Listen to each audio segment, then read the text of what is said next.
특검이 구형량보다 높은 징역 23년을 선고받은 한덕수 전 총리 1심에 항소를 했습니다. 그 배경이 밝혀졌는데요. 항소 이유서 관련 영상을 보고 와서 이야기 나누겠습니다.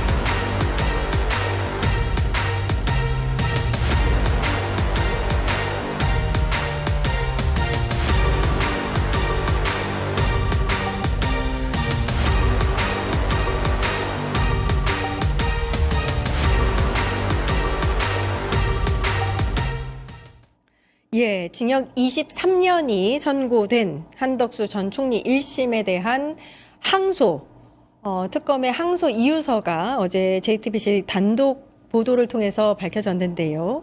이 내용을 보니까 윤석열의 진술을 기반으로 좀 했다라고 알려져 있고요. 비상계엄 당일 밤에 한덕수에게 가장 먼저 계엄 선포문을 줬을 것이다. 이렇게 진술했단 말입니다. 이거 어떻게 보세요? 그러니까 윤석열의 진술이 한덕수에게 족쇄가 돼버린 거죠. 네. 예. 한덕수 잡혔다라고 보는데 이게 왜냐하면 계엄 관련해서 헌법 77조가 있고 그다음에 89조 계엄 선포라던가 아니면은 계엄 범위 국무회의 심의 이게 법적으로 좀 논란이 됩니다. 근데 내란 특검이 이제 한덕수 전 총리 1심 항소 이유서를 제출을 할 때 관련 내용들을 보면 결국은 이게 문건을 수령을 했다. 그다음에 인지를 했는지 그 여부에 따라서 이 내란 가담에 이 사람의 고의가 있었는지 여부가 결국엔 밝혀지는 거거든요. 그러면은 그러기 때문에 실제로 윤석열이 이 문서를 줬다라고 이제 한 것 자체가 이 사람은 수령을 했구나. 그러면 이 계엄에 대해서 인지를 했구나. 그럼 이 계엄에 대해서 분명히 고의성이 있었구나라고 모든 것들이 다 이제 연결이 되기 때문에 이 윤석열 씨의 이런 증언들이 굉장히 한덕수에게 불편하게 다가오고 족쇄로 다가오는 지점들이 있다. 예. 그래서 결국 한덕수의 측의 핵심 방어는 나는 몰랐다라고 내가 인지하지 못했다, 몰랐다는 건데 그거를 방어를 아예 깨버리는 진술로 인해서 굉장히 앞으로 방어가 힘들겠다 생각도 좀 듭니다. 그러니까 이게 굉장히 중요한 게 한덕수가 중요 임무 종사자로 유죄 선고를 받는데 굉장히 치명적인 증거가 됐습니다. 사실 이제 계엄이 일어나고 나서 몇 달 뒤에 국회에서 증언을 하기로는 제 양복 뒷주머니에 있는 걸 나중에 알았다. 몰랐다. 내용도 몰랐다. 이렇게 얘기를 했는데 윤석열은 제일 먼저 총리에게 줬다. 이거 아닙니까? 그것도 계엄 관련 최소 4개의 문건을 줬다라고 밝혀진 거니까 굉장히 중요한 임무를 맡았던 거다. 역할을 했다라고 볼 수 있습니다. 네, 그리고 이러한 A4 용지를 어떻게 접어갖고 양복 뒷주머니에 넣는지는 아직도 의문이에요. 그 항소 이유서는 기본적으로 1심에 제출된 증거들의 중에서 부각되지 않았던 점을 다시 한번 요약 정리한다고 보시면 됩니다. 그래서 새로운 증거가 나온 게 아니라 1심 재판에서 증거 기록으로 사용됐던 부분을 잘 요약한 것이다라고 보시면 되고, 일각에서 이진관 재판장이 너무 앞서 나가서 판단한 게 아니냐라는 비판에 대해서 그럴 만한 사정이 있구나. 저런 것들이 진술로 존재했고 한덕수의 주장을 기각할 수 있는 충분한 이유가 있었구나를 확인할 수 있는 그 대목이라고 보시면 됩니다. 그리고 한덕수 같은 경우에도 저런 증거 기록을 특검이 강조를 한다고 하면 2심에서는 태도를 바꿀 여지가 있다고 저는 생각을 합니다. 지금까지는 본인이 약간 어느 정도의 특검과의 플리 바게닝, 즉 어느 정도 인정을 하고 다른 부분에 대해서 증언을 해주는 대가로 저는 15년형 구형이라는 낮은 형을 받았다고 생각하는데 재판부에서 23년형을 인정함으로써 이제 어느 정도 자신들이 전략이 이제 틀어졌다라는 걸 인정을 한다면 차라리 이제 와서는 양형에 영향을 미치는 태도 혹은 이제 자백하는 모습 이런 것들을 보이기 위해 바뀔 가능성이 있다. 그렇다고 하면 한덕수의 징역은 조금 줄어들 수 있겠지만 다른 재판에 한덕수가 어떻게 영향을 끼칠지가 더 관전 포인트가 될 수도 있다고 생각합니다. 저도 그거 여쭙고 싶었는데 지금 19일에 이제 윤석열 내란 재판 선고를 앞두고 있고요. 박성재 재판이 얼마 전에 있었습니다. 첫 공판이. 그래서 이 항소 이유서를 특검이 JTBC에 아무튼 공유를 했으니까 이게 보도가 됐을 텐데 그 이유랑 좀 관련이 있는 건지. 이제 특검 입장에서는 사실 비슷한 증거 기록이 다 재판부에 들어갔을 거예요. 그런데 이제 이런 분위기를 만드는 거죠. 그리고 여론. 예, 여론도 만드는 거고 한덕수 입장에서는 이렇게 항소 이유서가 들어왔다면 내가 23년형보다 더 적게 아니면 자신이 주장하고 있는 난 몰랐다는 주장을 더 이상 내세울 수 없겠구나라고 판단을 한다면 특히나 이어질 박성재 재판에서 분명히 그렇죠. 증인으로 불려나갈 거랍니다. 그걸로 예상되는데 그때 과거와 달리 좀 더 전향적인 자세로 박성재에게 불리한 증언을 할 유인이 생겼다고 보시면 될 것 같습니다. 다른 재판에도 영향을 미칠 변수다라고 설명을 해주셨는데 윤석열이 일단은 한덕수를 계속 물고 늘어지는 게 이게 그럼 한덕수 본인의 이심에도 영향을 미칠 수 있는 진술이라고 보시는지. 네, 저는 그래서 한덕수 입장에서는 이럴 것 같아요. 윤석열이 선 넘네. 아 그렇습니까? 네, 마구 예. 들어온다 생각할 것 같은데 예. 결국에는 윤석열이 이렇게 하는 거는 본인의 행위에 대한 정당화잖아요. 그러면 한덕수는 제2인자로서 이걸 막고 뭘 했어야 되는데 또 한덕수가 제대로 역할을 했냐, 총리는 뭘 했냐라고 오히려 본인의 책임에 줄어든 경감을 위해서 한덕수 좀 떠넘기는, 그러니까 윤석열 특기가 남 탓인데 그런 식으로 자기 방어를 위해서 한덕수의 죄를 더 크게 형량을 올리는 지금 역할을 한다. 어허. 한덕수 입장에서 당연히 선 넘네라고 이제 생각할 수밖에 없을 것 같습니다. 예. 그리고 이거 핵심으로 판단할 수밖에 없는 거는 이 계엄에 한덕수가 계엄의 핵심 위치에 있었느냐, 그 내란 가담의 고의가 있었느냐, 이 두 가지를 쟁점으로 해서 윤석열의 이런 증언이라든가 핵심 증거들이 판단이 될 것으로 보입니다. 예. 아주 적극적인 공범이었다라는 핵심 증거라고도 볼 수 있습니다. 그리고 또 항소 이유서의 그 내용 보도를 보니까 한덕수가 당시 추경호 국힘 대표에게, 원내대표에게 전화를 해서 걱정하지 말아라라고 말했다고 경호원을 통해서 이 증언도 있더라고요. 이건 어떤 의미예요? 그 사실관계는 걱정하지 말라는 사실관계는 이미 입증이 되었다고 보는데 그게 예. 어떤 함의를 갖고 있는 것이냐, 과거에 네. 어떤 소통을 했기 때문에 저 말로써 추경호가 안심을 할 수 있었는 것이냐에 대해서는 사실 입증이 안 돼 있었죠. 그러니까 이렇기 때문에 영장을 기각해서 그 수사 동력을 이제 끊어놨던 영장 전담 재판부의 비판이 가할 수밖에 없는 겁니다. 분명히 저런 내용을 들으면 추경호가 여기에 대해서 어디까지 알고 있었을까? 아하. 한덕수는 그럼 과거부터 이 계엄에 대해 알아서 성공할 거라고 장담했던 거 아닐까? 라는 의혹이 드는 건 당연한 거잖아요. 예. 그럼 거기에 대한 추가 수사를 할 수 있도록 영장을 발부를 했어야 되는데 이렇게 23년이 나오는 사람에게도 영장을 발부하지 않았고 추경호에도 영장을 발부하지 않았던 점은 비판을 해야 된다, 계속해야 된다는 것이고, 이제 추경호 의원에 대해서도 기소가 됐기 때문에 이제 수사기관이 기소된 사건에 대해서는 추가 수사하기가 굉장히 어렵습니다. 법적으로도 막혀 있고요. 무기평등의 원칙이 필요하니까요. 그럼 원칙대로라면 기소 이후에 사실관계를 밝혀나가는 그 책임은 또 재판부에 있습니다. 그렇죠. 그런데 우리나라 재판부가 과연 지금 마치 수사기관처럼 압수영장을 발부하거나 뭐 사람을 불러오거나 구속을 하거나 이렇게 나아갈 것인가에 대해서는 의문이죠. 그렇기 때문에 이 부분은 기대하기 어렵고 기존에 이제 앞으로는 공소유지, 즉 공판 검사들이 증인 신문을 정말 잘해야 된다. 그래야만 추경호에 대한 그 죄책을 입증해 나갈 수 있는 거고, 거기에 대해서도 저는 한덕수의 입장 변화가 굉장히 중요한 중요하다. 포인트가 될 거라고 생각합니다.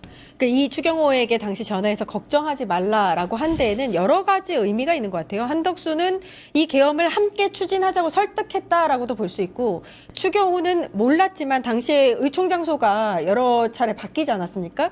한덕수를 통해서 이 의총 장소를 변경했구나라는 것도 좀 의심을 해볼 만하고요. 근데 이제 한덕수가 걱정하지 말라고 한 거는 계엄 성공했을 거라고 확신을 하고 이걸 추진했다고도 볼 수 있습니다. 네, 그리고 또 경황도 얘기했잖아요. 근데 이 말이 좀 상충해요. 왜냐하면은 이제 맨 처음에 계엄 성공을 본인이 확신을 했고 그래서 내란에 협조하라는 식으로 했는데 걱정하지 말라고 안심했다. 근데 계엄이 실패해서 내란이 될 줄 몰랐다. 하나는 경황이 없고 하나는 아니 경황이 없는 사람이 안심하라고 합니까? 예, 앞뒤의 그러니까요. 진술 자체가 모순이에요. 경황이 없는데 어떻게 안심하라고 다독입니까? 예. 그러니까 저는 이 두 가지 모순점을 바탕으로 재판부가 분명히 집요하게 물을 거다. 물을 수밖에 없다. 모순되기 때문에 진술 자체가. 그렇기 때문에 그리고 총리라는 자리 자체가 경황이 없으면 면제되는 자리가 아니잖아요. 그렇기 때문에 진술의 모순성과 총리의 직위. 그래서 결국에는 재판부에서 판단할 건 이 총리 한덕수가 관찰자였냐 아니면 내란의 핵심 공범이었냐 그런 것들을 이 관련 진술들을 통해서 분명히 분석할 거고 재판을 할 거다 이렇게 봅니다. 예. 그리고 당시에 계엄이 해제된 게 거의 뭐 1시경이었다면 그 해제를 받아들여서 그 계엄을 해제하겠다고 또 선포한 게 4시 넘어서지 않습니까? 그렇죠. 요거 국무회의를 바로 열지 않았다. 요건 직무유기다. 요게 특검이 또 밝혔습니다. 법리적으로는 충분히 주장 가능한 부분이라고 생각을 예. 합니다. 다만 한덕수 입장에서 나는 열려고 했다. 하지만 뭐 절차적인 부분에서 오래 걸렸다, 아니면 대통령의 재가가 떨어지지 않았다라는 식으로 피해갈 것이 명징한데, 여기에 대해서도 아까 말씀드렸다시피 한덕수는 이미 23년을 받아놓은 사람이고 최근 대법원 판례에 따르면 1심에서 상황 변화가 없으면 그 항소심에선 그 1심 판결을 존중하라는 게 최근의 태도거든요. 예. 이런 걸 고려한다면 한덕수 입장에서는 1심과는 사정이 달라졌다라는 거를 입증해내야 됩니다. 양형을 깎기 위해서라도요. 그렇다면 여기에 대해서 조금 더 그 왜 내가 늦어졌는지 이런 거에 대해 솔직히 말해서 박성재 등 다른 국무위원들의 죄책을 조금 더 밝혀준다면 많은 것들이 변화할 수 있다라고 예측해 보겠습니다. 약간 이제 2심에서는 반성의 모드라든지 좀 더 솔직하게 뭐 얘기하는 그런 모습을 보일 것이다. 예, 제가 형사 전문 변호사로서 공판을 하다 보면 1심까지는 무죄를 많이 다툽니다. 아, 예. 그러다가 정말 좋은 결과가 나오면 뭐 그대로 가겠지만, 이렇게 예측하지 못한 한덕수, 그때 당시 선고할 때 한덕수의 목소리가 녹음이 되지 않았습니까? 예. 이러면서 무너졌잖아요. 그리고 이제 독방에 들어가서 생각할 시간이 많아진 입장에서는 아마도 전략을 바꿀 여지가 많다고 생각을 합니다. 왜냐하면 더 이상 나빠질 건 많이 없어요. 그렇죠. 예, 23년이나 25년이나 사실 본인 입장에서 똑같다고 생각을 한다면 차라리 획기적으로 전략을 바꿔갖고 아하. 한 10년대로 잘라보자. 예. 우리 납작 엎드리고 재판에 그 조력을 하고 실체적 진실 발견의 공헌자가 되자라고 입장을 바꿀 가능성이 굉장히 높다고 생각합니다. 예, 그리고 한덕수 당시 대행 시절에 헌법재판관을 미임명해서 이것도 어떤 의도가 있느냐 그 의혹을 샀었거든요. 요거 관련한 재판이 어제 시작됐습니다. 결국에는 이제 달을 가리키는데 달을 가리키는 손가락을 보고 지금 뭐라고 하잖아요. 이들이 말하는 게 결국에는 절차를 가지고 싸우는데 이게 본질은 아니라는 거죠. 자꾸 본질을 보려 하지 않고 그 절차 싸움을 하는 게 뭐 공소 기각 같은 경우는 좀 많이 있는 사례긴 합니다. 그렇기 때문에 하지만 이 공소 기각 자체가 바로 정당화될 수 있냐? 대한민국은 상권 분립이고 헌정 질서와 이 권력 분립의 행태를 막았던 게 바로 이제 미임명인데 이런 것들이 정당화될 수 있을까? 재판부에서는 이 절차 흥결로 절대 보지 않고 본안으로 가는 게 이제 정당화할 거다 이렇게 평가하고, 결국에는 본질 싸움에서 이들이 이길 자신이 없으니까 절차를 이렇게 물고 늘어지면서 이 재판이 어떻게든지 열리지 않게 하려는 그런 각고의 노력을 한 게 아닌가 싶습니다. 예. 현명한 판단을 내릴 거라 믿습니다. 한덕수의 수용 번호는 90번. 네, 구속 뒤에 어제 이제 첫 법정에 서서 그거 관련해서 여쭙습니다. 윤석열이 19일에 본인이 재판에 나오겠다라고 밝혔더라고요. 마치 굳이? 대단한 결정을 한 것처럼 얘기하는데 그건 당연한 의무입니다. 그렇죠.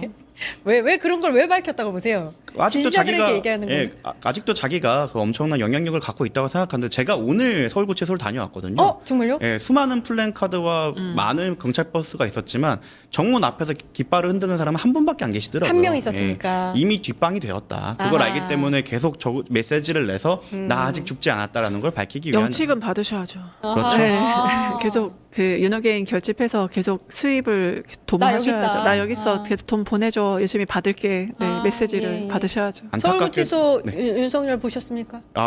제가 오늘 구치소에 가서 네.